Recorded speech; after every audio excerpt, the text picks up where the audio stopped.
Today on the Splendid Sagittarian table, we are tasting prune lattes in a special listener-inspired edition with friend to the show, Morgan. Stay tuned. Sagittarian matters, Sagittarian matters. What's the matter with you? Sagittarian matters. Hello from the Sagittarian Matters original social distancing studios in Los Angeles, California. Hey, it's me, Che Diaz. Just kidding. Listeners, it's been a long time.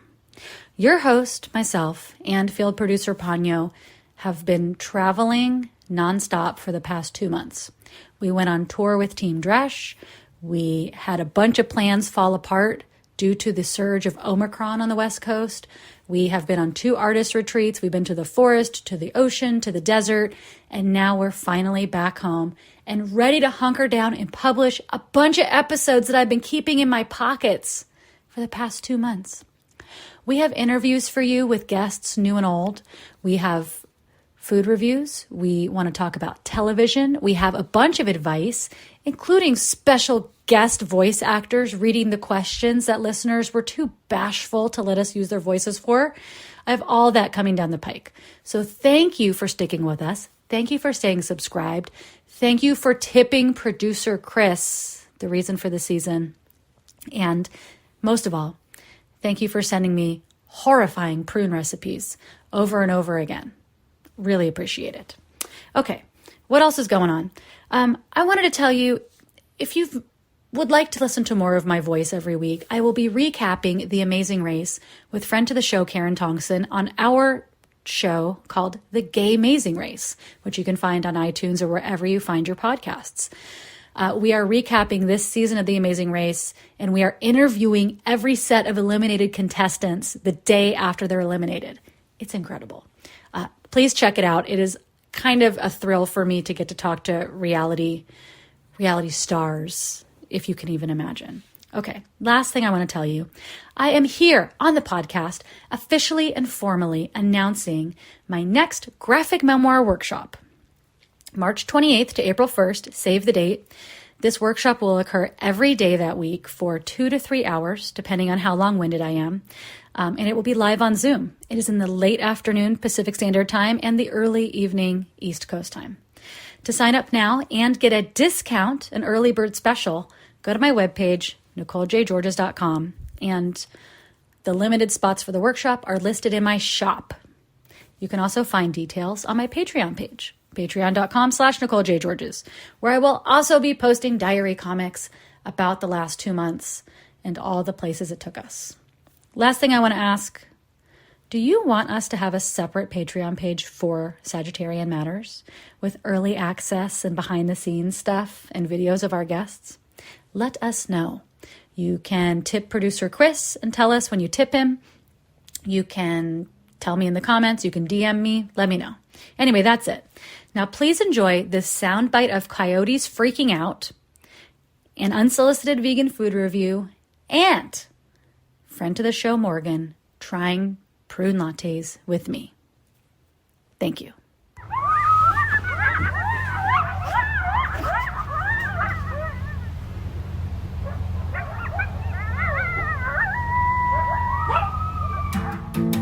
Unsolicited vegan food reviews, completely and totally unsolicited reviews for you. What are they gonna say? We didn't ask for it, but we got 'em anyway. Hello and welcome to another episode of Unsolicited Vegan Food Reviews by Dawn Riddle. We have 2 guest reviewers, Al Delory and Christy McLean, here to review a certain product that I'm going to let them go ahead and tell you about. Al? From the ground up, we've got butternut squash stalks with sea salt. Christy? They make a great sound. They're wider than you'd think they are. They're lighter than you'd think they are. There's just enough salt. They've got the best crunch. You're glad that it's not corn. there you have it. That's another food. Morgan is a frequent contributor to Sagittarian Matters. She is the former purveyor of Dovetail Bakery, and she currently loves dry, crunchy foods, specifically seeds, more than anyone you'll ever meet.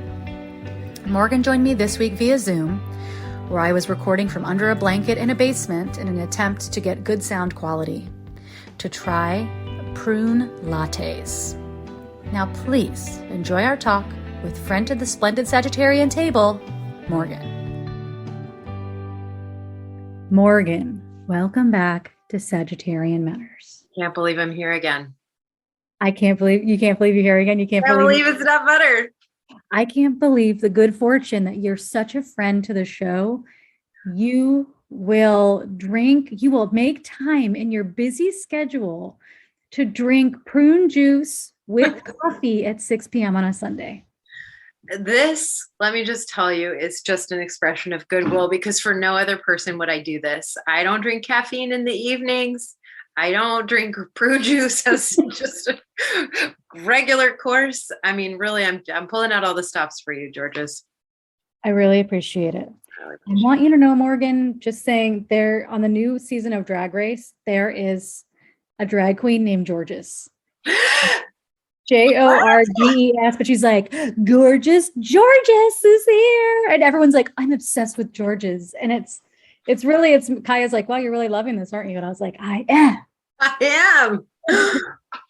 Oh my gosh. I just have to interrupt this broadcast. That jingling, rattling sound you heard is my home recording station, i.e. folding camping table tucked into the bedroom, was just, the cat just jumped upon it and rattled all of my jars of brown liquids. So she's joining us as well.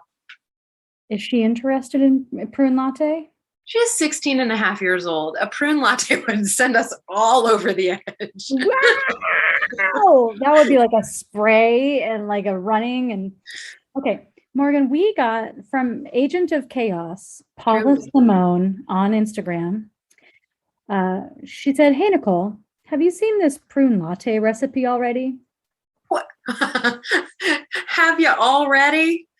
You know, I appreciate her having that much confidence in me. Was I just looking at Twitter and had seen an obscene post from the California Prune Council, which was a photograph of cheesy enchiladas, and they're like, you'll never guess the secret ingredient in these enchiladas. Oh my God. You want to know what the secret ingredient is? I couldn't possibly guess. Who is doing the recipe development? Can I file a lawsuit? I don't know, but I commented, this is shocking, because I was shocked. It is shocking. You know what? When you sent me this prune coffee situation, I was like, I can't believe you're not sponsored by the Prune Council yet. But hearing things like cheese, prune, enchiladas, I can believe. You know what? It's a really different scene. This is true. It's a really different scene. But I do want you to know, I tweeted at them, how can I get sponsored? And they told me somebody could follow and ask on there.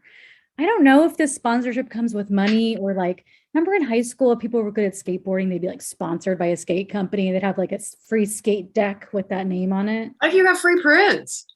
You know what I want? Listeners, if anyone wants to make this for me, I'd love a size medium or large shirt of this. Diane Gasperin had a shirt that said, start a movement, eat a prune. And it had, I think, a picture of maybe a prune running. You're like, bring it back at Prune Council, at California Prune Council. You're just atting them. I mean, I guess I could make my own, but I feel like it would be, it's almost like a tarot deck or like pouring your own water. Like it'd be nicer if somebody else gave it to me. Okay. And I have told Diane if she ever tires of it or passes away, I'd like her to give it to me. Hear that, Diane? You hear that? All right, Morgan. So here's the ingredients. I dropped the ingredients off on your porch. Did. I opened the door to find a jar of brown liquid awaiting me outside. That, my friend, was 100% amazing prune juice from There it is. Sunsweet. There it is. Name brand. I'm not partial to Sunsweet, but when I went to the grocery store, it was like you could either get like a gallon jug of prune juice, like a whole gallon of prune juice, or this was the smallest amount of prune juice I could buy. It's like a significant size. This is like an extreme gulp of prune juice. This is 32 full ounces of Yeah, that's what prune, I'm talking about. a water extract of dried prunes. I feel sort of confused about the process of making a juice from a dried fruit. So you take a fruit, remove the liquid, and then somehow make a liquid out of it. I want a behind the scenes on this. It doesn't say plum juice in the ingredients. No. It just says 100% prune juice. I'm guessing plum juice does not look like this jar of liquid I'm holding in my hand. A nice brown liquid. Kind of like toothsome liquid. Enjoy living life to the fullest with the nutrition of Sunsweet Amazing prune juice. I need to say the I in amazing is an exclamation point. Well, it is printed as a leaf, so you gotta with an exclamation point. Wait, it's not a leaf? There's too much going on. It's a leaf and an exclamation point at the same time. Kind of vaginal, if you ask me. Each serving of Sunsweet Amazing prune juice is a good source of fiber and provides 5 essential vitamins and minerals to help maintain digestive health. They're not going to tell you what those are. No. When your digestive system is in balance, you feel good and perform at your best. Amazing. This is great. So go ahead and make Sunsweet Amazing prune juice a part of your day because it feels good to feel good. You know what? They're not wrong. I can't pick fault with any of this. They are not wrong. Okay, so my issue when I made it by myself with the Sou'wester was I didn't have ice cubes, which made it more gross. So this time I have ice cubes in a cup. This looks like a cup from an airplane. Did you keep this from an airplane? No, I got this from Extracto. I got a small Thai iced tea, which is really great, from Queen of Sheba, because I wanted to support them even if I couldn't go to the restaurant this trip. They gave it to me in this small airplane-sized cup. I don't have any ice. Technically, you're supposed to have 3 ounces of prune juice and 3 ounces of cold brew and 2 ounces of plant milk and 4 ice cubes. I have exactly 4 ice cubes. Oh my God, there's a recipe so exact. Mixologist Nicole George is here. Okay, so the instructions, Morgan, I'm sorry, rocket scientist here. Place 4 ice cubes in a glass. Yeah. Add Sunsweet Amazing prune juice, cold brew coffee, and plant milk. Stir and enjoy. Well, I'm not going to, maybe I'll stir mine with my straw. Okay, so you got to eyeball this. And you're just going to have a sip of it because you need to get to bed, so. I mean, it is 6:18. I've got to go to bed. Well, there's cold brew in it, and having that at 6:18 is controversial. I made this from scratch. You did? Mine is Stumptown cold brew. Oops. Oh my God, you should get them to sponsor this prune latte. Add it to your menu, Stumptown. Are you listening? So, imagine yourself, you want a latte, it's the afternoon, and you also want to feel good. Trademark. Because you know what? It feels good to feel good. So you take yourself to somewhere fancy like Ristretto or Extracto or Cough Tracto, and you say, "Excuse me, I'd like a prune latte." And then you come away, you spend $5.50. Celebrated prune lattes. What if I started a prune Cart?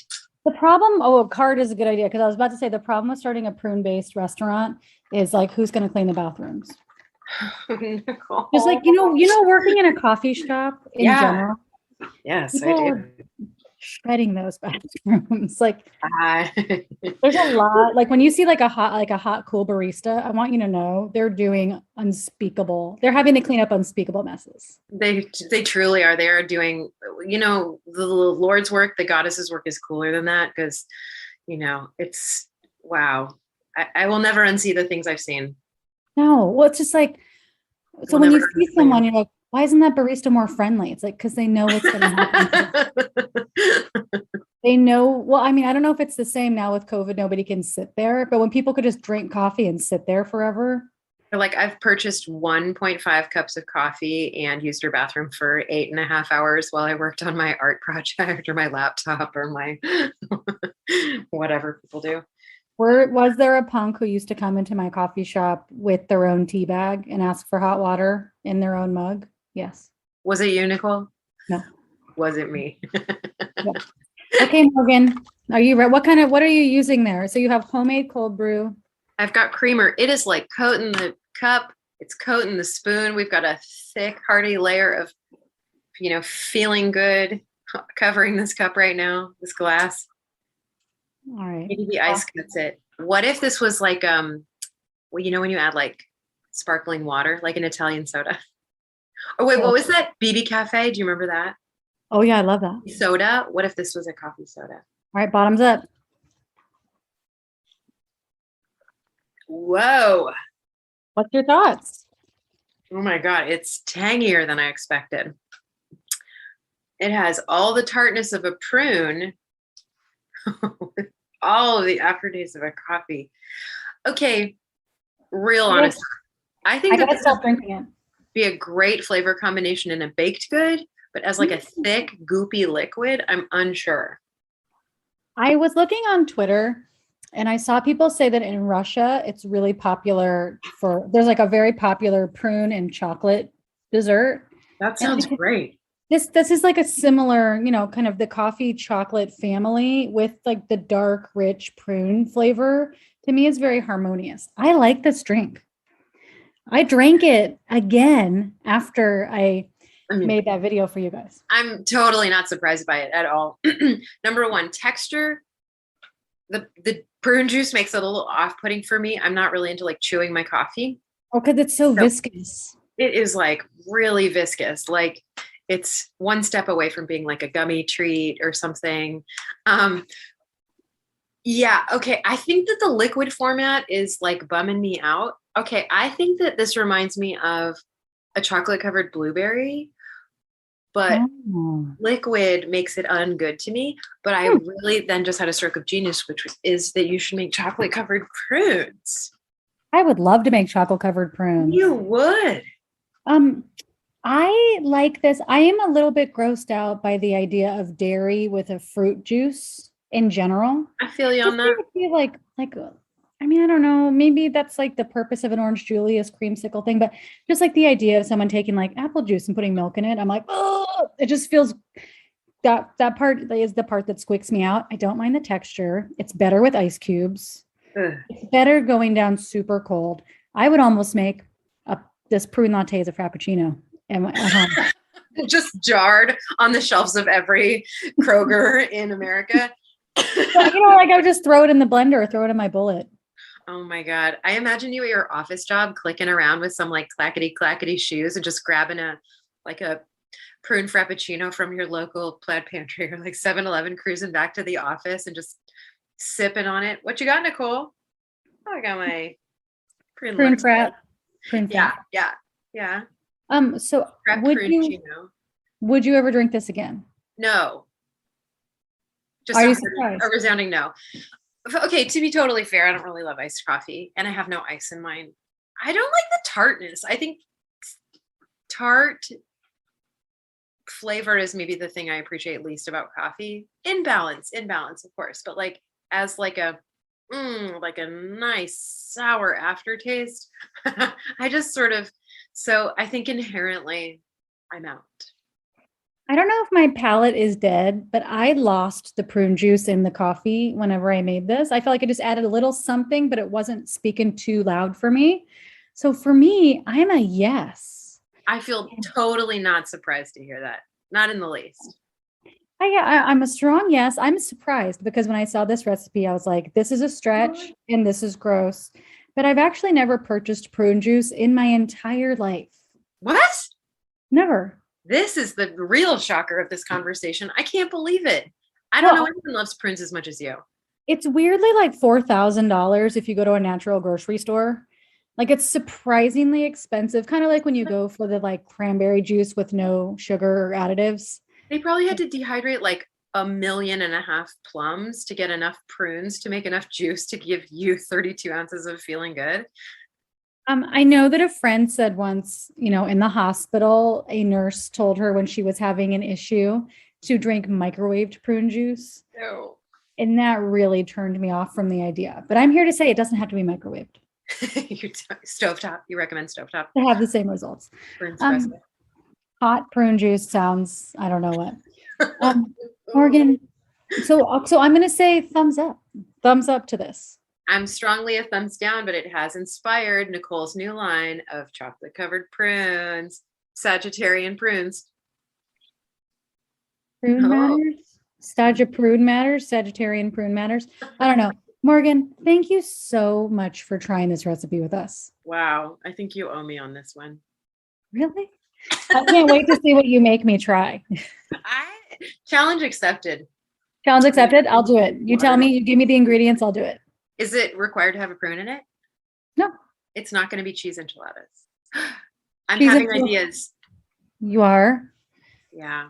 Wheels are turning. I'll get back to you on that. Okay. I'm here. Thanks, Morgan. Thanks, Nicole. Sort of.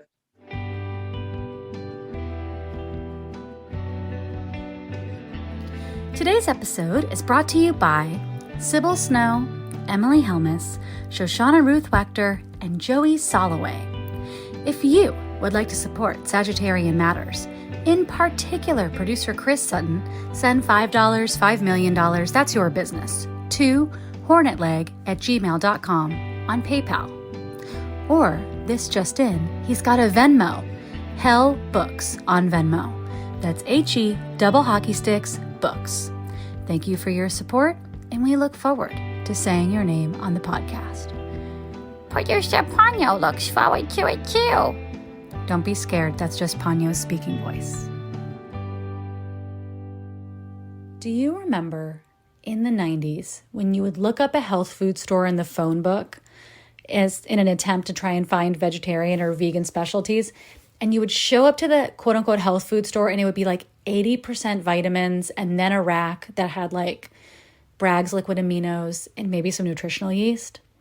Listeners, I have found this same place, a time capsule, a vegetarian restaurant of yore in Altadena, California, right outside of Los Angeles. It is called Oh Happy Day Cafe, and it has been there a very, very, very, very, very, very long time. A very long time.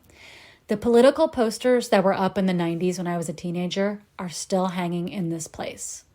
Is there a photocopied piece of paper letting you know that you can avoid coronavirus by getting frequent chiropractic procedures and having a good attitude? Yes, absolutely. Was I deterred by that? Not at all. The person working behind the counter, John, I did not make his acquaintance. I did make a transaction with him. He is elderly. He has been there the entire time. He wears a beautiful, like a bright flowered chef's cap. Not like the big floofy Chef Boyardee hat, but like the hat that you see the other, maybe like you see like a guy peeling potatoes in the Navy in the kitchen in a TV show or movie. It's like that style of chef's hat, but it's like covered in flowers. He made me a plate. So here's what I got. Okay, so I went into this place. It's like I am in the 90s. The dream of the 90s is alive in Oh Happy Day Cafe in Altadena, California. So you go in there, you smell this great smell of food. It smells rich. It smells delicious. It smells like a homemade, delicious stew, basically. And you look, and there's handwritten with like marker on copy paper. There's handwritten menus on the wall that change every day. And so the thing I ordered was a sweet potato with the daily soup poured on top of it, and then a tofu stir fry. And that was some kind of combo. So this guy sets to making it. You don't see the food. You see like a hot bar, but you don't see what's in it because the lids are on. So you look at the piece of paper, you order the thing. It takes him a little while to get everything together. He's squirting Bragg's liquid aminos on there. You see the brown rice. It's incredible. He gives me a plate that's like as big as a plate from an Ethiopian restaurant. It is the biggest plate in the world.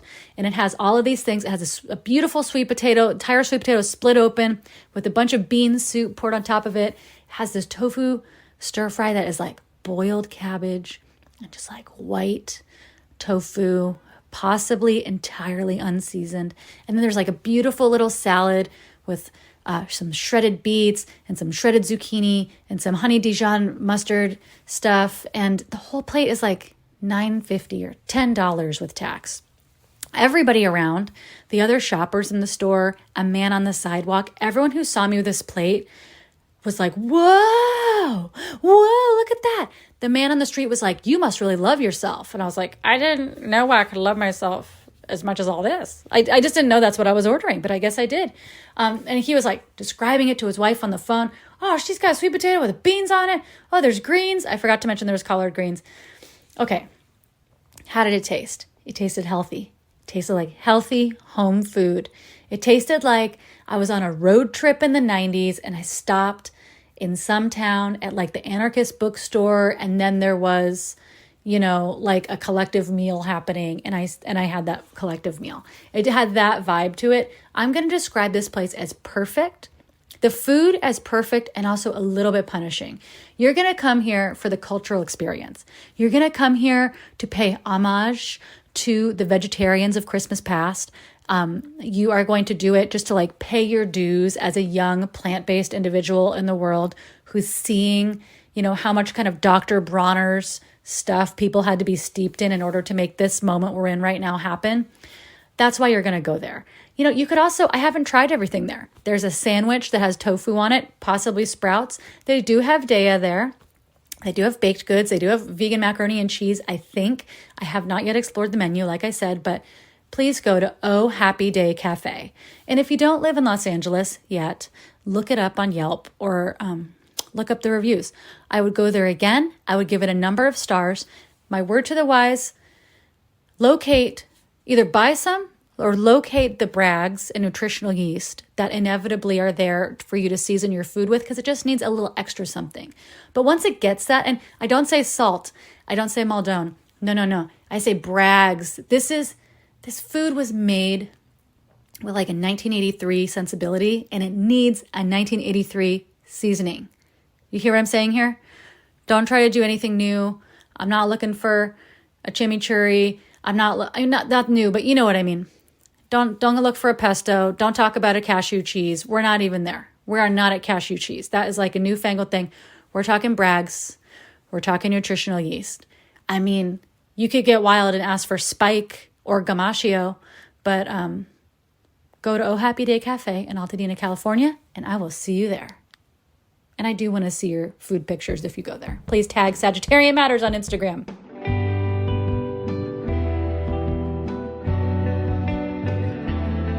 Sagittarian Matters is produced by Chris Sutton, with assistance by Panyo Georges. Our theme music is composed by Carolyn Pennypacker Riggs of the band Bouquet. Thank you for listening, and I'll see you next time.